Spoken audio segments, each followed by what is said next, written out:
ना इधर ना उधर, सीधे मुद्दे पर नज़र। और क्या है आज की खबर, आप देखना शुरू कर चुके हैं न्यूज़ 18 आपके पुनीत के साथ। पड़ोसी मुल्क पाकिस्तान में क्या चल रहा है, ये सवाल सबके दिमाग में उठ ही रहा होगा कि वहाँ से क्या क्या खबरें निकल कर सामने आ रही हैं। कभी किसी पर हमला हो रहा है, तो कभी जवानों को टारगेट किया जा रहा है, तो कभी ट्रेन हाईजैक कर ली जा रही है। क्या पाकिस्तान का बुरा दौर शुरू हुआ है, या फिर इसे क्लिनजिंग कहा जाए? बलूचिस्तान से लेकर पूरे पाकिस्तान में जिस तरीके की घटनाएं हुई हैं, वो कई सवालों को जन्म दे रही हैं। इसी मुद्दे पर आज हम बात करने वाले हैं और मेरे सहयोगी अंकुर जी हमारे साथ जुड़े हुए हैं, उनसे बात करते हैं। अंकुर जी, क्या पाकिस्तान में चल रहा है, क्या बुरा दौर पाकिस्तान का? और शुरुआत हम बलूचिस्तान से करते हैं। देखिए, अगर हम मार्च के महीने की बात करें तो मार्च का महीना बलूचिस्तान और पाकिस्तान के लिए वो दौर लेके आया है जिसकी कल्पना पाकिस्तान ने कभी नहीं की थी। क्योंकि अगर बलूचिस्तान को देखें तो पाकिस्तान ये हमेशा समझता था कि बलूचिस्तान मेरी जेब में है, लेकिन मार्च में इस साल के मार्च में अभी तक इतने अटैक्स हो गए हैं वहाँ पे, उनको गिनना मुश्किल है।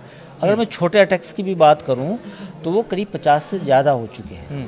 बड़ा अटैक आपने देखा कि जाफ़र एक्सप्रेस में जो बॉम्बिंग हुई, उसके बाद कल फिर एक नौशेकी में एक बस में जो आर्मी पर्सनल को लेके जा रही थी उसमें विस्फोट हुआ जिसमें काफ़ी लोग मारे गए। तो कुल और बाकी छोटे छोटे बम धमाके आम हैं। किसी पुलिस वाले की कोई चेक पोस्ट पे बम फट गया, 2 लोग जख्मी हो गए। कहीं बम और फटा तो वहाँ 2 लोग जख्मी हो गए।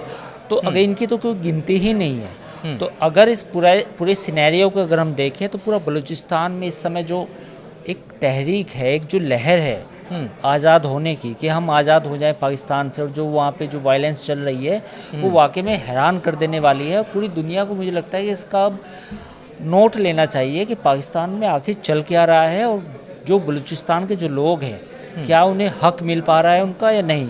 और ये आवाज़ अब उठनी चाहिए, क्योंकि ये तबसरा करना आसान है कि बीएलए ने अटैक किया, इतने लोग मारे गए, लेकिन बीएलए को अटैक करने की नौबत क्यों आई?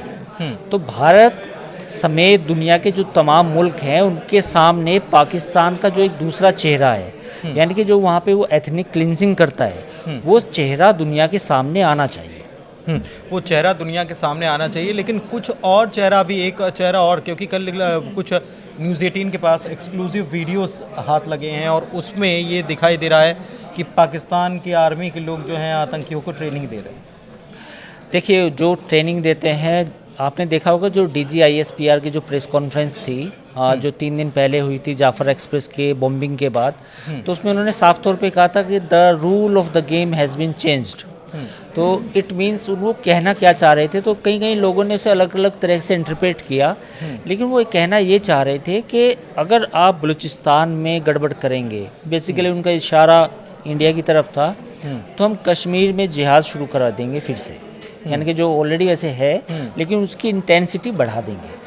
तो ये जो वीडियो सरफेस हो रहे हैं, ये जो लग रहा है, तो अब पाकिस्तान को लगता है कि अब वो बदला लेने की कोशिश करेगा। कश्मीर में हो सकता है कि कुछ घटनाएं भी हो सकती हैं। व्यवस्थाएं आप खुद अपने घर की संभाल नहीं पा रहे हैं और गड़बड़ हो रही है। और वहाँ पर ये ऐसा नहीं है, ये बलूचिस्तान के लोगों का जिक्र जैसे कि आप पहले भी कर चुके हैं कि वहाँ के लोगों का शोषण इतना किया गया, वहाँ के खनिज और तमाम चीज़ों का दोहन इतना कर लिया गया, और वहाँ के लोगों को हाथे पल्ले कुछ भी नहीं पड़ा। उसके बाद ये गुस्सा जो है वो निकल कर सामने आ रहा है, और फिर आप आरोप मढ़ देंगे भारत। अब आप ये देखिए, इस बात को ऐसे समझने की कोशिश कीजिए कि बलूचिस्तान जो इलाका है वहाँ पे ग्वादर का पोर्ट है, वहाँ क्रिकेट स्टेडियम भी इन्होंने बनाया चीन की मदद से, लेकिन वो जो क्रिकेट स्टेडियम है वहाँ जो लोकल पॉपुलेशन है उसका एक्सेस नहीं है। जो ग्वादर का पोर्ट है उस पर बलूचिस्तान के लोगों का एक्सेस नहीं है। तो जो भी डेवलपमेंट किए जा रहे हैं वो केवल एक्सट्रैक्शन के लिए, यानी से वहाँ से चीज़ें निकाली जाए।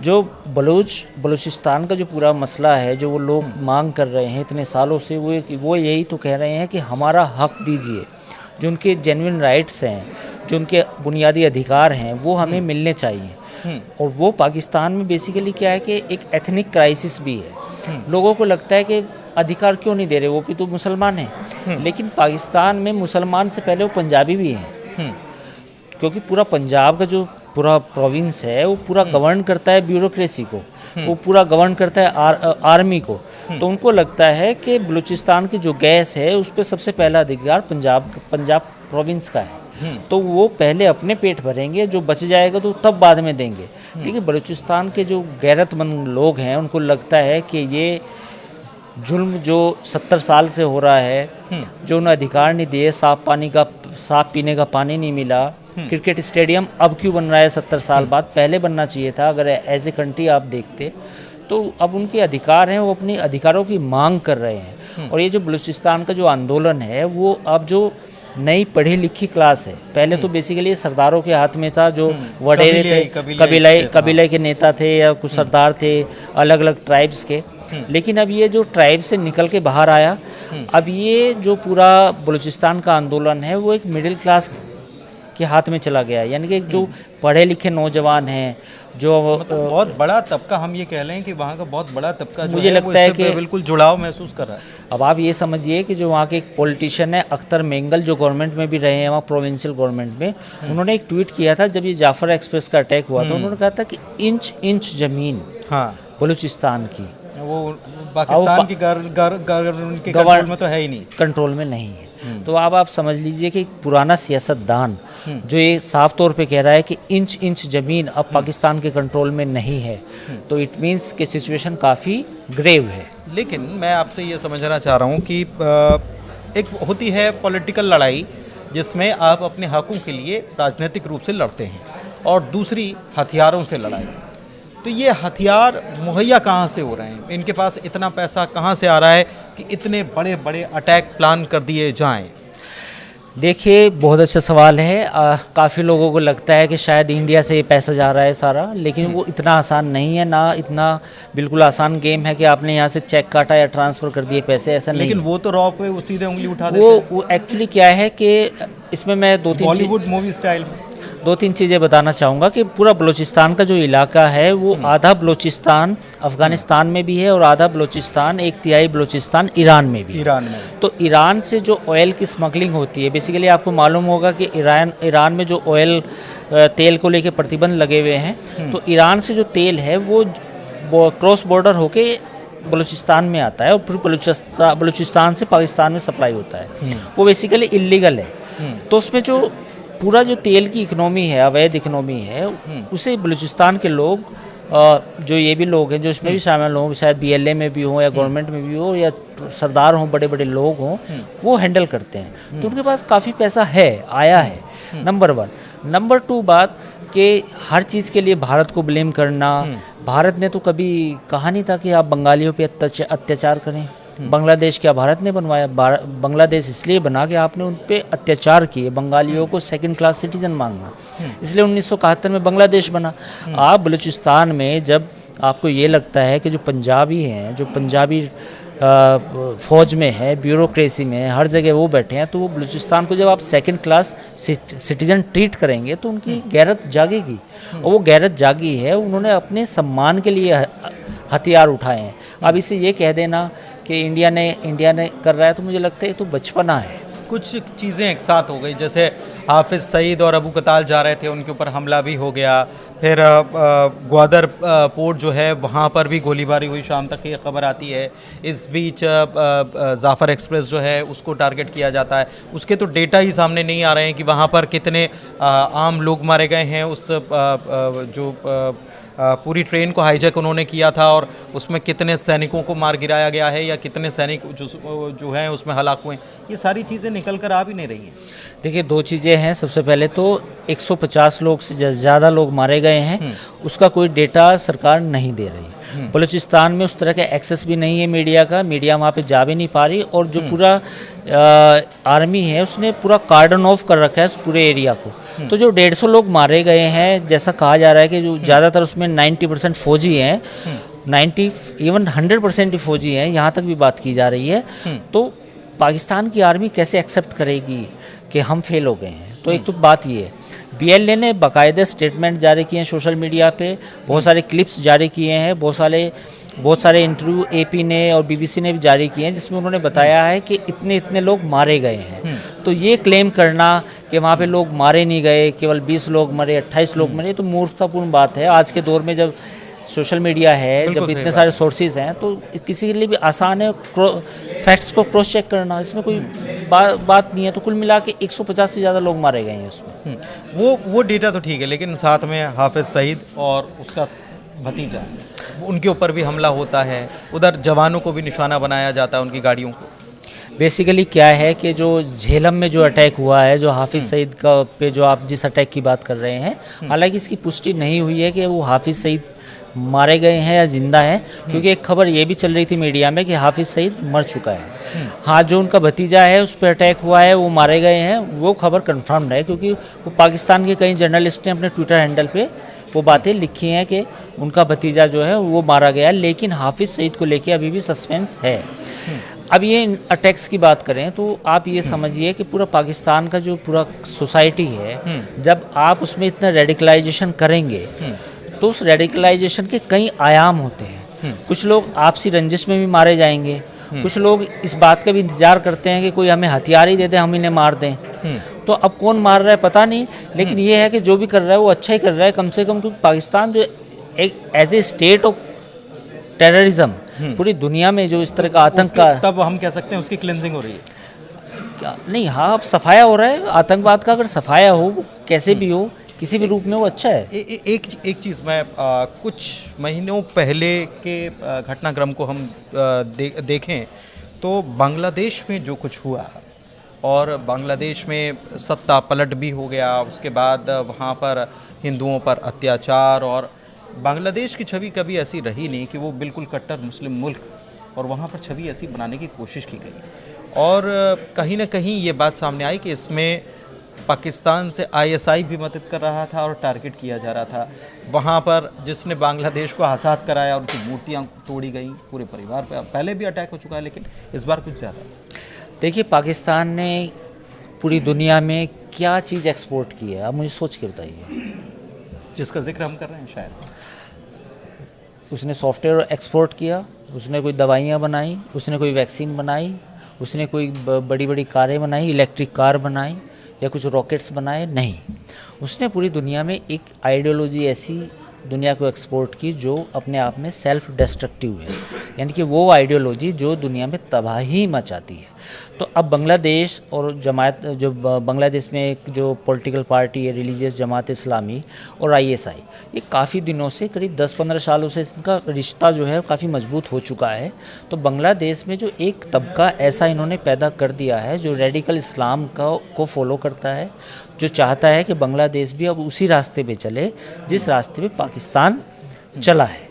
लेकिन ये इसके पीछे क्या भारत को घेरने की एक रणनीति जाहिर तौर पर रही होगी कि वो, क्योंकि अगर बांग्लादेश में ये स्थितियां पैदा हो जाती हैं तो ये मुश्किल भारत को में खड़ी करने के लिए, पड़ोसी मुल्क के नाते भारत में खड़ी करने के लिए। देखिए, आईएसआई और पाकिस्तान आर्मी ये हमेशा पॉलिसी रही है कि जैसे अफ़गानिस्तान में जाते हैं तो ये अफ़गानिस्तान में जाके कहते हैं कि 80 भी मुसलमान तुझसे भी मुसलमान, आओ चलो जिहाद करो फलाने कंट्री के ख़िलाफ़। तो कश्मीर हो, अफ़गानिस्तान हो, बांग्लादेश हो, ये जाके जो उम्मा का चूर्ण जो है ये बेचते हैं, ये कहते हैं कि आप भी मुसलमान हो, हम भी मुसलमान हैं, चलो इंडिया के खिलाफ़ जिहाद करो।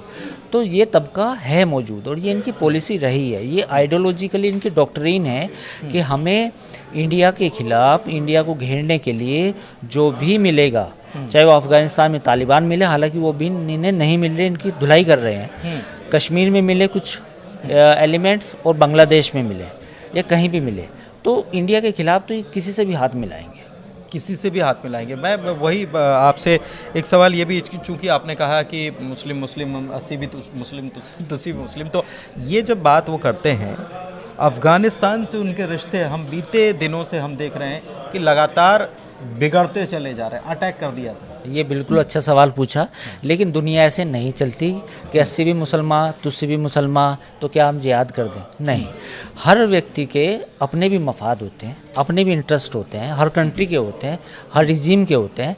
तो इन्होंने तालिबान को यही घुट्टी पिलाने की कोशिश की। जब अमेरिका तालिबान से निकल के गया तो ये सबसे पहले जो बंदा वहाँ पे पहुँचा तो वो DGISI था। तो DGISI जो वहाँ पे फैज़ अमीन उनका नाम है, तो वो वहाँ पे पहुँचे, उन्होंने तालिबान के जो कमांडर थे उनके साथ चाय पी और वो फ़ोटो ट्वीट किया और बताया कि देखो जी ये अब तालिबान तो आ गए हैं। तो इस तरह से तालिबान या अफ़गानिस्तान में इंडिया उसकी पाकिस्तान की जेब में आ गया, जेब में आ गया है। तो इन्होंने कहा कि ठीक है अब तो हमें कोई प्रॉब्लम नहीं होगा, लेकिन ऐसा नहीं हुआ। तालिबान ने सबसे पहले तो ये कहा कि जो डूरेंट लाइन है हमारे बीच में और तुम्हारे बीच में, हम उसे मानते ही नहीं। पहली बात तो ये, यानी कि जो तो हमारे सीमा को लेके समझौते हैं या जो भी हमारी लड़ाइयाँ हैं वे जारी हैं और हमारे अपवाद वहाँ पे है। दूसरा, जो अफ़गान मुस्लिम पाकिस्तान में थे जो ये भेजना चाहते थे वापस अफ़गानिस्तान, उसने लेने से मना कर दिया। उसमें एक बड़ा तबका जो था TTP का था, तहरीक अफ़गानिस्तान के जो तालिबान है वो एक कट्टरपंथी ऑर्गेनाइजेशन है। तो उसके आतंकियों ने, जब इन्होंने पाकिस्तान की आर्मी ने उन्हें अफ़गानिस्तान में खदेड़ने की कोशिश की तो जो वहाँ के पैचेस थे उन्होंने पाकिस्तान की आर्मी पे अटैक शुरू कर दिया। दूसरा ये। तीसरा, अब बलूचिस्तान में जो भी अटैक्स हो रहे हैं वो भी अफ़गानिस्तान की सीमा से हो रहे हैं, क्योंकि कुछ हिस्सा बलूचिस्तान का अफ़गानिस्तान में भी है। तो ये जो इनकी थ्योरी है, जो पाकिस्तान की आर्मी बार बार बेचती है कि 80 भी मुसलमान तुझसे भी मुसलमान आ जाओ जिहाद करेंगे, वो हर जगह नहीं चलती। तो ये तो मुश्किल खड़ी हो गई है। अब अगर ऐसे हम देखें तो भारत के साथ क्या किया है बीते दिनों, भारत ने साहब प्रधानमंत्री ने भी अभी हाल ही में जो पॉडकास्ट है उसमें कह दिया कि भाई बहुत अच्छे हमने बहुत प्रयास किए लेकिन कुछ वहाँ से निकल कर आ नहीं रहा है। दूसरी तरफ चाइना ने जो इन्वेस्टमेंट किया और जिस तरीके से चाइनीज़ जो वर्कर्स हैं उनको निशाना बनाया गया, तो वहाँ से भी कुछ ना कुछ तो दूरी बनी हो। तीसरी तरफ अफ़गानिस्तान से भी रिश्ते बहुत अच्छे रहे। तो ये सब जो हालात बने और अमेरिका जो है वो तो बात ही नहीं करता। आप तो ट्रंप बात ही नहीं करते हैं, बस थोड़ी बहुत तारीफ़ कर देते हैं उसी में पाकिस्तान। तो ये पाकिस्तान के लिए बहुत मुश्किल हालात पैदा हो रहे हैं। बिल्कुल मुश्किल हालात हैं और हालात इतने बुरे हैं कि पाकिस्तान को समझ नहीं आ रहा। सबसे पहली वजह तो उसकी इकोनॉमी ख़राब है। जब जेब में पैसे नहीं हैं तो कैसे लड़ाई करेंगे चारों फ्रंट पे। दूसरी बात यह है कि जो पूरी पॉलिसी रही है, फ़ौज बेसिकली वहाँ पे सिविल की जो रूलिंग है, जो वहाँ की जो सिविल गवर्नमेंट है उसके पास अधिकार ही नहीं है पॉलिसी बनाने के। तो जब पॉलिसी बनाने के अधिकार नहीं होते तो जो हाइब्रिड निज़ाम है वहाँ पे, जो पूरा सिस्टम है वो पूरा कोलैप्स हो रहा है। क्योंकि आर्मी की लिमिटेशंस होती हैं। आर्मी का जनरल अपनी फ़ौज के हिसाब से फैसले लेता है। वो एक सिविलियन नुमाइंदा नहीं होता, वो जनता का नुमाइंदा नहीं होता, वो एक फ़ौज का बंदा होता है जिसे सिर्फ ये सिखाया जाता है कि दुश्मन है इसके साथ लड़ाई करनी है। तो अब जब आप फ़ौज को इतने अधिकार देंगे तो फ़ौज क्या करेगी? बलूचिस्तान के जो लोगों के मसले हैं उनको नहीं देखेगी, वो उनके साथ उन पे अत्याचार करेगी या उनको दबाने की कोशिश करेगी, या उसका जो हल है वो मिलिट्री के तौर पे देखने की कोशिश करेगी। अफ़गानिस्तान के जो लोगों के साथ बर्ताव करना है उसमें भी फ़ौज वहाँ पे उनको ऐसे ही डील करेगी। और इंडिया के साथ जब कश्मीर को लेके या बाकी मसलों को लेके बातचीत शुरू करने की कोशिश की तो फ़ौज ने कहीं ना कहीं अपनी टांग अड़ाई है। और ये बात हिस्टोरिकली सबको पता है। सत्य बात है, बिल्कुल सही बात है। ये मैं आपसे ये भी समझना चाह रहा हूँ कि ये जिस तरीके से BLA या बलूचिस्तान के लोग वहाँ की सेना को टारगेट कर रहे हैं, और ये बिल्कुल साफ़ है, चाहे वो ज़ाफ़र एक्सप्रेस की बात हो या फिर कल के अटैक की बात हो, जिस तरीके से टारगेट कर रहे हैं, एक बहुत बड़ा युद्ध वहाँ पर छिड़ सकता है। और बलूचिस्तान को आज़ाद कराने के लिए, क्योंकि आपने तो पहले भी इसके पहले की वीडियो में वो देखना चाहिए लोगों को जिसमें आपने बताया है कि वहाँ के लोग नहीं चाहते थे, बस वो कैसे भी पाकिस्तान में आ गया, ये समझ लो। तो ये हालात जो हैं ये आगे क्या बता रहे हैं? देखिए, जब नवाब बुगती पे अटैक हुआ, बेसिकली नवाब बुगती ट्राइब के एक बहुत बड़े नेता थे मुशर्रफ के टाइम में। मैं अपने दर्शकों को बताना चाहूँगा कि जब जनरल मुशर्रफ का दौर था तो उस समय एक बलूचिस्तान के नेता थे नवाब बुगती। तो नवाब बुगती बेसिकली मॉडरेट माने जाते थे, लेकिन वो इतने परेशान हो गए जो पाकिस्तान की जो स्टेट का रवैया था कि उन्होंने लास्ट में हथियार उठाए। जब उन्होंने हथियार उठाए तो एक गुफा में बैठ के, गुफा में पहाड़ों पे, चूँकि पूरा टेरेन है, उबड़ खाबड़ पहाड़ है, तो उस गुफा में बैठे हुए थे। तो तभी जो है मुशर्रफ को पता चला कि वो हथियार उठाए हैं उन्होंने नवाब बुगती ने, तो उन्होंने उनकी हत्या करवा दी, वहाँ बम डलवा दिया। तो जैसे ही बम डाला गया तो पूरा बलूचिस्तान में एक तरह से आक्रोश आया। उनका ये आया कि अगर आप हमारे जो रेस्पेक्टिव लीडर्स हैं, जो ट्राइब लीडर्स हैं, उनको नहीं छोड़ेंगे, उन पे भी अटैक करेंगे तो जो आम बंदा है, जो आम नागरिक है, वो भी हथियार उठाएगा। तो जो तब आम लोगों में धीरे धीरे वो जो रोष है स्टेट के प्रति, जो राज्य के प्रति जो नफरत है, वो और ज़्यादा तेज़ हो गई। मतलब ये कि आप पॉलिटिकली किसी को एक्टिव होने ही नहीं देना चाहते वहाँ पे, बेसिकली अपने पपेट्स रखना चाहते हैं। बेसिकली फ़ौज चाहती है, जैसे फ़ौज पंजाब में, इस्लामाबाद में अपने पपेट्स रखना चाहती है, तो वो चाहती है कि बलूचिस्तान में तो उससे कम लेवल के पपेट्स आएँ, यानी कि वो पपेट्स आएँ जिनको तो बिल्कुल हमारी सुने। तो वो पपेट्स रखना चाहती थी, वो नहीं हो पाया। तो कुल मिला के जो पूरा सिनेरियो है बलूचिस्तान का, लड़ाई कितनी लंबी चलेगी ये एक बड़ी बात है, लेकिन लो इंटेंसिटी की हो सकती है, ये मेरा अनुमान है। लेकिन ये लंबी चल सकती है क्योंकि पूरा टेरेन है, पूरा पहाड़ है, पूरा उबड़ खाबड़ है, कम्युनिकेशन नहीं होती वहाँ पे। तो ऐसे इलाकों में कहाँ कब हमला हो जाएगा पाकिस्तान की आर्मी को पता नहीं चलेगा। एक चीज़ तो है कि जिस तरीके के 2 हमले ये बीते वक्त में हुए हैं, BLA खुद को तैयार कर चुका है, ऐसा लगता है आपको? बिल्कुल, मुझे लगता है कि हालांकि मैं ये नहीं कहूँगा कि पाकिस्तान की आर्मी उसको क्रश नहीं कर सकती पूरी तरीके से। रीज़न क्या है कि पाकिस्तानी आर्मी भी के पास इतने रिसोर्सेज हैं, लेकिन BLA को क्रश भले कर दे, लेकिन जो बलूचिस्तान के आम लोग हैं, आम नागरिक हैं, जिनके अंदर अब ये जज्बा पैदा हो चुका है कि हमें अलग मुल्क बनाना है, वो जो जज्बा है, वो जो जहन है, वो कैसे आप बाहर निकालेंगे? वो बाहर नहीं निकाल पाएंगे आप। क्योंकि वो शुरुआत से जब बलूचिस्तान 1948 से जब बलूचिस्तान का नाम बलूचिस्तान नहीं था, तब से लेकर कलात रीजन था, तब से लेकर अब तक बात तो वही है दिमाग में।